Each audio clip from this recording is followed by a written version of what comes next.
Okay, I guess I have more than one paranormal story. I keep thinking I don't have many, and then I think of more.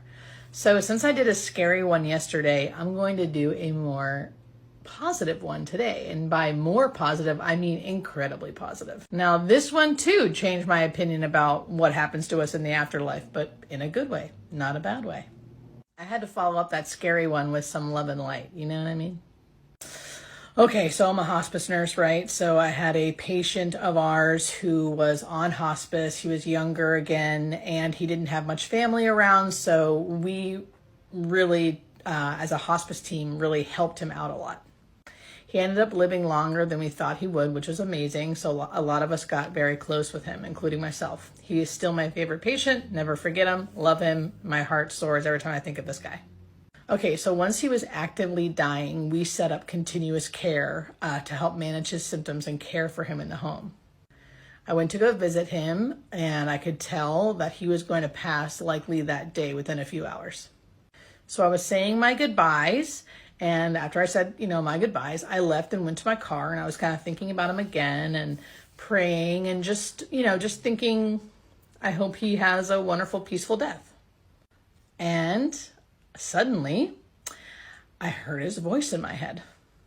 And no, this does not happen often. Never, actually. This is the only time it's ever happened. So I heard his voice in my head, and I felt this overwhelming feeling of peace and joy and basically like exuberance, like more joy and freedom that I could even express to you. And I could hear him talking to me in my head, talking about how he just kept going, I can't believe it. I can't believe it, Julie. I can't believe it, Julie. And he was saying my name. It makes me want to cry just thinking about it. I can't believe it. I can't believe it. It's more beautiful than I ever could imagine. I couldn't imagine how good this is. I'm not saying everything accurately, but it was basically like him being overjoyed by what I think was him crossing over to something else. Like I felt like he had died and he was coming back to me to tell me how free he was, which you don't know this guy, but it makes me want to cry right now. But in his real life, he suffered a lot not just his death, but in his life, he had suffered a lot and didn't feel very free.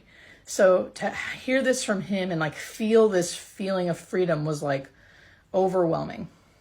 I was so overwhelmed that I literally burst into tears in my car, tears of joy. I could feel the joy.